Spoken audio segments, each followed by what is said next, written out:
ओम शांति।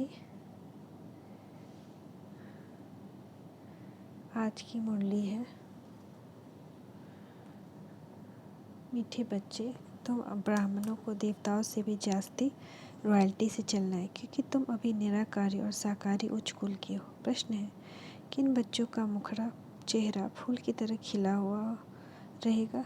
उत्तर, जिन्हें गुप्त खुशी होगी कि बाप से हम बेहद का वर्षा लेकर विश्व का मालिक बनते हैं, जो ज्ञान और योग से सत्व प्रधान बनते जा रहे हैं, आत्मा पवित्र होती जा रही है। ऐसे बच्चों का मुखड़ा फूल की तरह खुशी में खिला हुआ रहेगा। आत्मा में ताकत आती जाएगी, मुख से ज्ञान रथ निकलते निकलते रूप बसंत बन जाएंगे, नई राजधानी का साक्षात्कार होता रहेगा। आज का गीत है जो हमने सुना, मरना तेरी गली में, जीना तेरी गली में। ओम शांति। मीठे मीठे बच्चों ने अच्छी तरह समझ लिया तो हम अपने देखेंगे कि हम बाबा के सामने बैठे हैं, बाप दादा हमें खुद मुरली सुना रहे हैं। और जब ये गाना आया तो फिर बाप दादा हमको बोल रहे हैं कि बच्चे, अब मीठे मीठे बच्चों ने समझ लिया है कि हमको बाबा के गले का हार बनना है। ये किसने कहा? आत्मा ने कहा। तो हम आत्मा सुन रहे हैं परमात्मा से। परमात्मा, हम आत्माओं से बात करते हैं। आत्मा ने कहा कि अभी आपके ही गले का हार बनना है, देह अभिमान छोड़ना है ना। तो अभी हम रुद्रमाला में पिरोएंगे, वापस जाना है, इसलिए जीते जीते अभिमान छोड़ना है। तो अभी हमको अगर रुद्रमाला में पिरोए जाना है तो देह अभिमान छोड़ देना है।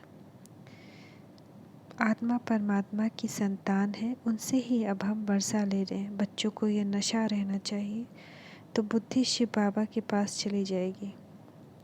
हम आत्मा उनकी संतान हैं, अभी ब्रह्मा द्वारा उनके पौत्रे बने। निराकार बाबा साकार दादा हैं, तो भी अभी वो अव्यक्त है ना। बाप हैं ऊंचते ऊंच। मनुष्य जो ऊंचे धनवान होते हैं वो बड़ी रॉयल्टी से रहते हैं, अपनी पोजीशन का नशा रहता है। तुम बच्चों को अंदर में बहुत खुशी होनी चाहिए, बाप की याद में रहना। यही देही अभिमानी अवस्था है जिससे तुम्हें बहुत फ़ायदा है। तुम बच्चे जानते हो कि हम ईश्वरीय संतान, ब्रह्मा की संतान हैं। बाबा कहते हैं तुम मेरे बच्चे हो ही। अभी तुमको ब्रह्मा द्वारा अडॉप्ट करता हूँ। तुम्हें यह नशा रहना चाहिए कि हम निराकारी और साकारी उच्च ब्राह्मण कुल के हैं। अपने को ब्राह्मण समझना है। तो हम चेक करें कि हम अपने आप को ब्राह्मण समझ रहे हैं। हम ईश्वरीय संतान ब्रह्मा की औलाद हैं। तुम जानते हो ब्राह्मण से देवता बन रहे हैं, यह भूलना नहीं चाहिए। तुम ब्राह्मणों को देवताओं से भी अधिक रॉयल्टी से चलना चाहिए। तुम्हारा अमूल्य जीवन अभी बनता है, पहले कौड़ी जैसा था अब हीरे जैसा बनता है, इसलिए तुम्हारी महिमा है। मंदिर भी तुम्हारे यादगार बने हुए हैं। सोमनाथ जिसने देवताओं को ऐसा बनाया उनका भी यादगार है, तुम्हारा यादगार है, तुम्हारा भी यादगार है। सोमनाथ ने अविनाशी ज्ञान रत्न दिए, तो उनका मंदिर कितना अच्छा बना हुआ है। तुम जब गीत गा सुनते हो तो जानते हो कि अभी हम शिव बाबा के गले का हार बनते हैं।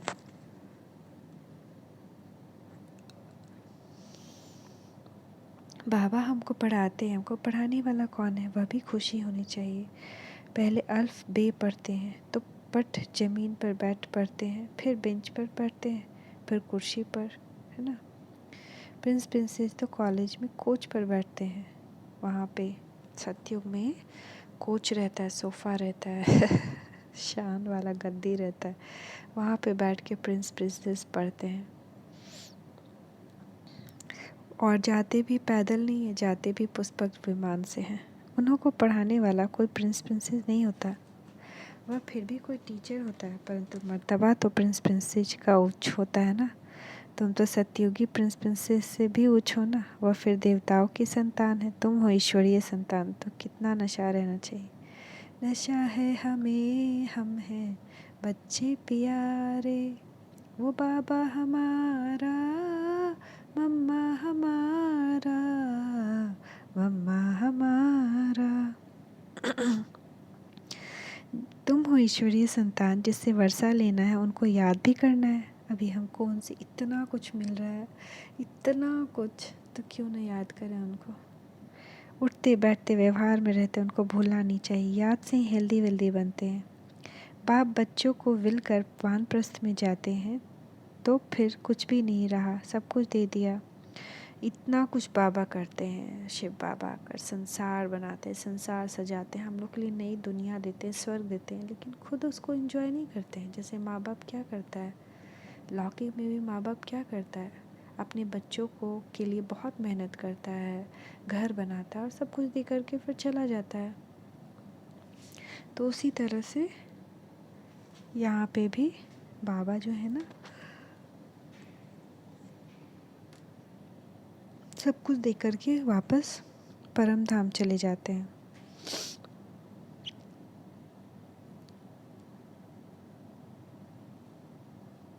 बाबा फिर तो बाबा को हम लोग को कहना है कि तुम विल करते हो कि बाबा, तो जैसे बाबा को अब अभी हम लोग को सब कुछ दे देना है कि बाबा ये सब आपका है, आपको समर्पित है, मेरा तन मन धन संबंध संपर्क सब कुछ। फिर बाबा क्या बोलेंगे, बाबा कहते हैं अच्छा ट्रस्टी हो, संभालो, तुम हमको ट्रस्टी बनाते हो, फिर हम तुमको ट्रस्टी बनाते हैं, तो श्रीमत पर चलना, कोई उल्टा सीधा धंधा नहीं करना, मेरे से पूछते रहना। तो बाबा इसका मतलब क्या कहते हैं, घर में ही किसी को हम दिए कि पापा ये पूरा सैलरी आप आज आएंगे तो आपको देंगे, तो पापा क्या बोलते हैं कि बच्चे तुम ही संभालो, अब तो हमारा ट्रस्टी बन तुम ही संभालो। मान लो बोला तो फिर बीच बीच में क्या करना चाहिए, हम लोग को राय सलाह लेना चाहिए ना, कि वो बड़े हैं घर के, कि वो जानेंगे सही क्या है गलत क्या है। तो उसी तरह यहाँ पे संसार में जहाँ हर एक कर्म विकर्म बन रहा है, वहाँ अगर हम श्रीमत पर नहीं चलेंगे, बाबा से बीच बीच में पूछते नहीं रहेंगे, आप पूछ कर देखिए, आपको नेक्स्ट डे श्रीमत में उसका रिप्लाई मिल जाएगा मोरली में। तो बाबा बीच में फिर पूछते रहना, पूछ के करना, उल्टा सीधा कोई काम नहीं करना, श्रीमत पर चलना है ना। तो ये बस बाबा बोलते हैं कि सब तुम संभालो ट्रस्टी बन करके, अमानत समझ करके। कोई तो यह भी नहीं जानते कि बच्चों को भोजन कैसा खाना चाहिए। ब्रह्मा भोजन की बड़ी महिमा है, और कोई कोई भोजन भी नहीं अच्छे से खाते हैं। हम लोग को भोजन को ये समझ के खाना चाहिए कि शिव भंडार से ब्रह्मा भोजन खा रहे हैं। ब्रह्मा भोजन का कितना महत्व है, देवताएं भी ब्रह्मा भोजन के लिए तरसते हैं। ब्रह्मा भोजन में बहुत शक्ति होती है, देवताएं भी ब्रह्मा भोजन की आश रखते हैं, तब तो तुम ब्रह्मा भोजन ले जाते हो। इस ब्रह्मा भोजन में बहुत ताकत है, आगे चल भोजन योगी लोग बनाएंगे, अभी तो पुरुषार्थी हैं। जितना हो सकता है शिव बाबा की याद में रहने की कोशिश करते हैं।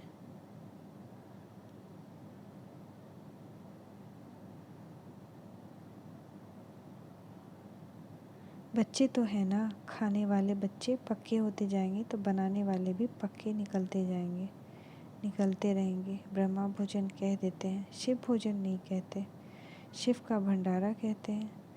जो भी भेज देते हैं वह शिव बाबा के भंडारे में पवित्र हो जाता है। शिव बाबा का भंडारा है, बाबा ने बतलाया है, श्रीनाथ द्वारे पर घी के कुएं हैं, वहाँ पक्की रसोई बनती है, और जगन्नाथ द्वारे पर कच्ची रसोई बनती है। फ़र्क है ना। वह है श्याम, यह है सुंदर। श्रीनाथ पास बहुत धन है, वहाँ उड़ीसा की तरफ इतने धनवान नहीं होते, गरीब और साहूकार तो होते हैं ना।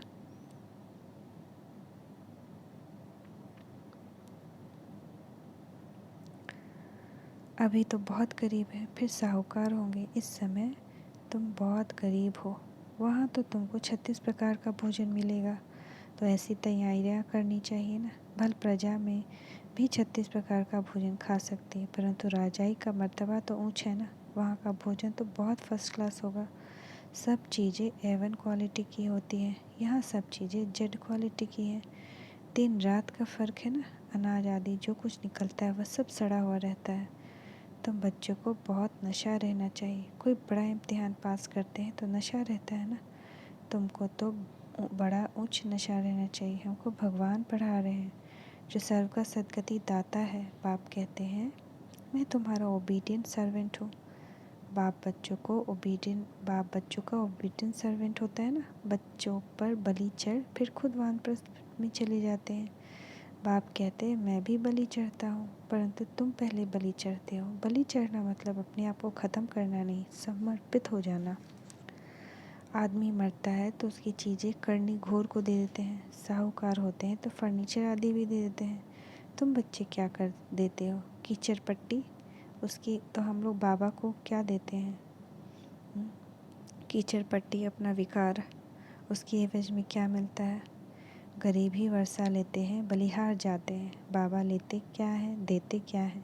तो तुम बच्चों को नशा नचे, बाबा हमसे विकार ले रहे हैं और वर्षा दे रहे हैं, स्वर्ग दे रहे हैं, राजाई दे रहे हैं, तो हम लोग को नशा रहना चाहिए ना। बेहद का बाबा मिला है, मूत पलीती कपड़ा धोते हैं। हम लोग सोचिए कि डस्टबिन के पास जाने में कैसा लगेगा और बाबा को कैसा लगता होगा, भगवान को खुद यहाँ आकर सारे विकार में, काम में, क्रोध में डूबे हुए सभी आत्माओं को साफ करने में कितना कष्ट है। हम लोग को कोई गंदा होकर आ जाए घर में तो उसे छुआने में भी खराब लगता है ना। और बाबा वो तो खुद भगवान है, परम पवित्र, परम धाम में रहते हैं, वहाँ तो पवित्रता ही पवित्रता है, पवित्रता के सागर हैं जो, उनको कैसा लगता होगा पतित दुनिया में आकर, पतित तन के अंदर सब पतित लोगों को ज्ञान सुनाने में इतना मेहनत कर रहे हैं कि सबके कान में कुछ ज्ञान चला जाए, कुछ अच्छे बन जाए बच्चे। सिख लोग कहते हैं गुरु नानक ने ये वाणी चलाई जिसका ग्रंथ बना हुआ है। भारतवासियों को यह भी पता नहीं कि हमारी गीता किसने गाई, गीता का भगवान कौन था, कौन सा धर्म स्थापन किया। वह तो हिंदू धर्म कह देते हैं, आर्य धर्म कह देते हैं, अर्थ कुछ भी नहीं समझते। वह समझते हैं कि आर्य धर्म था। अब तो सारा भारत आर्य है। यह तो करके दयानंद ने नाम रखा है। पिछाड़ी को जो टालियाँ निकलती है उनकी जल्दी जल्दी वृद्धि हो जाती है। तुमको तो मेहनत करनी पड़ती है, उन्हों को कन्वर्ट करने में थोड़ी देरी लगती है। यहाँ तो कन्वर्ट होने की बात ही नहीं, यहाँ तो शूद्र से ब्राह्मण बनना है। ब्राह्मण बनना कोई मासी का घर थोड़ी है, चलते फिरते फां हो जाते हैं। बाबा कहते हैं आसान काम नहीं है ब्राह्मण बनना।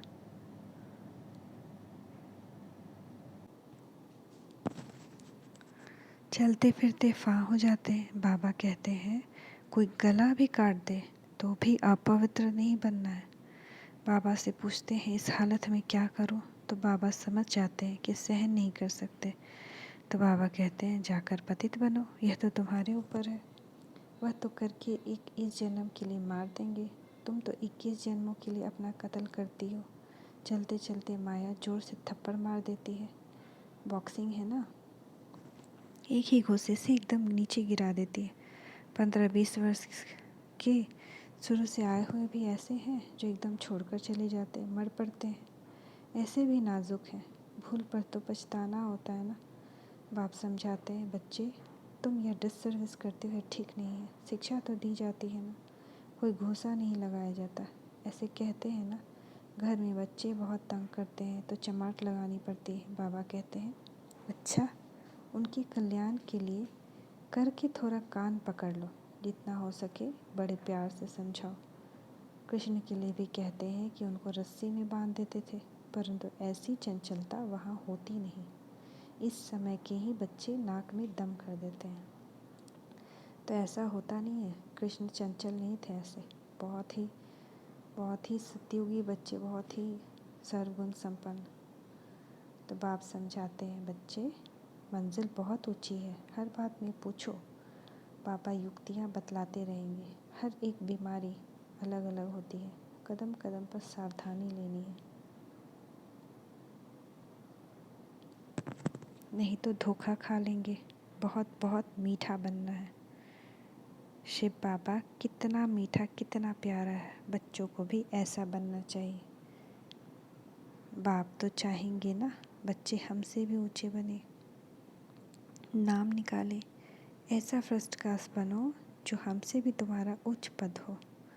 बरोबर उच्च पद देते हैं ना, किसको ख्याल में भी नहीं होगा कि यह विश्व के मालिक कैसे बनते हैं। तो तुम्हारी चलन बड़ी रॉयल होनी चाहिए, चलना फिरना बोलना खाना बड़ी रॉयल्टी से होना चाहिए। अंदर में बड़ी खुशी होनी चाहिए, हम ईश्वरीय संतान हैं। लक्ष्मी नारायण के चित्र तो प्रत्यक्ष हैं, तुम तो गुप्त हो ना। तुम ब्राह्मणों को ब्राह्मण ही जाने और न जाने कोई। तुम जानते हो हम गुप्त वेश में बाबा से वर्षा लेकर विश्व के मालिक बनते हैं। बहुत उच्च पद है, इसमें अंदर में बड़ी खुशी रहती है। मुखड़ा फूल की तरह खिला रहना चाहिए, ऐसा पुरुषार्थ करना है। अभी कोई ऐसा बना नहीं है, पुरुषार्थ करना है। आगे चल तुम्हारा बहुत मान होने वाला है। सन्यासियों और राजाओं को भी पेछाड़े में ज्ञान देना है। जब तुम्हारे में पूरी ताकत आ जाती है। ताकत कैसे आएगी? ज्ञान और योग से। ज्ञान और योग बल से तुम्हें सतो प्रधान बनना है। मुख से सदैव रतन ही निकले तो तुम रूप बसंत बन जाएंगे। कितना सोच समझ कर बोलना है। सिर्फ ज्ञान की बातें ही करनी है, अपवित्र बातें नहीं। आत्मा पवित्र बनती जाएगी। तुम जितना नज़दीक आते जाएंगे तो अंदर में बहुत खुशी होगी। अपनी राजधानी का साक्षात्कार भी होता रहेगा। तुमको अपना पुरुषार्थ बहुत गुप्त रीति से करना है। No show off at all. हाँ, बीच बीच में मैं बता देती हूँ सबको। रास्ता बताना चाहिए। तुम सब द्रौपदियाँ हो। बाबा कहते हैं यह अत्याचार सहन करने पड़ेंगे बाबा के निमित्त। सतयुग में कितनी पवित्रता है। 100% वॉइसलेस वर्ल्ड कहा जाता है। अभी है 100% विशेष वर्ल्ड। तुम्हारी बुद्धि में है। अभी हम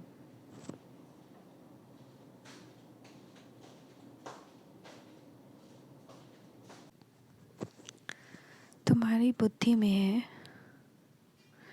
अभी हम शिव बाबा के गले का हार बनने के लिए रूहानी योग की दौड़ पहन रहे हैं। फिर हम विष्णु के गले का हार बनेंगे, बदले हम शिव बाबा के पास जाएंगे। फिर हम विष्णु के किस फैमिली में आएंगे ना। तुम्हारा पहले नस्ल है ब्राह्मणों का। फिर तुम देवता क्षत्रिय बनते हो।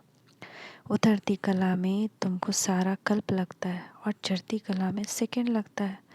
अभी तुम्हारी चढ़ती कला है, सिर्फ बाबा को याद करना है। यह अंतिम जन्म है।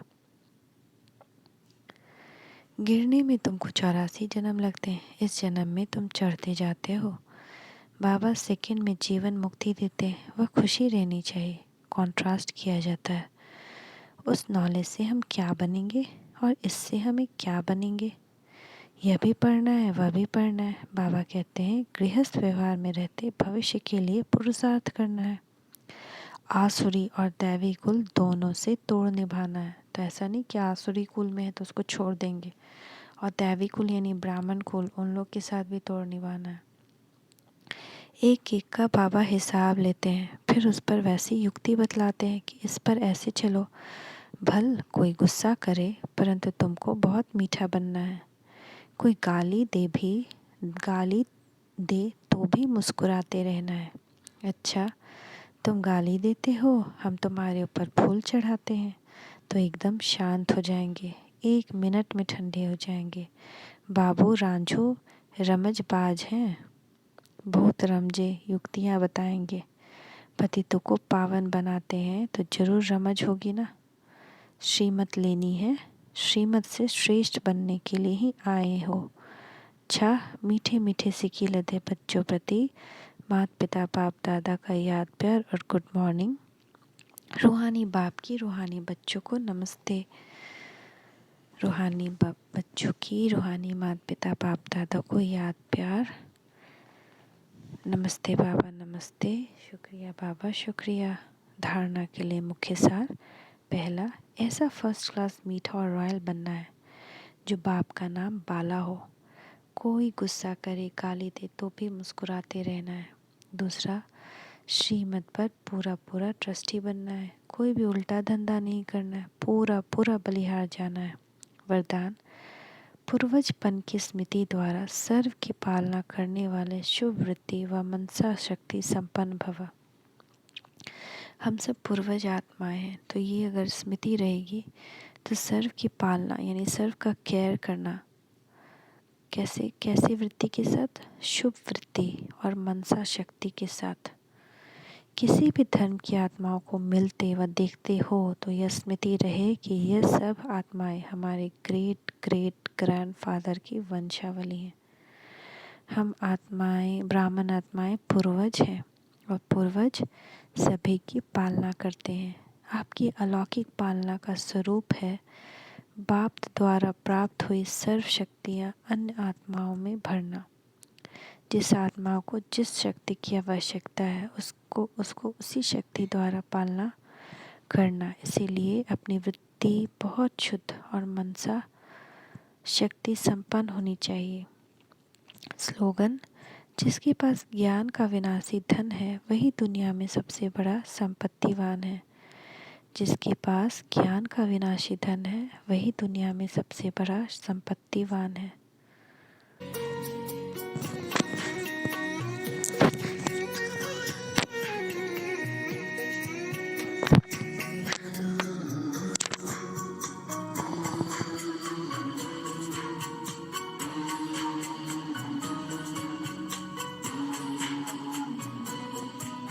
करे मनसा सेवा बढ़ाए चरण को चलो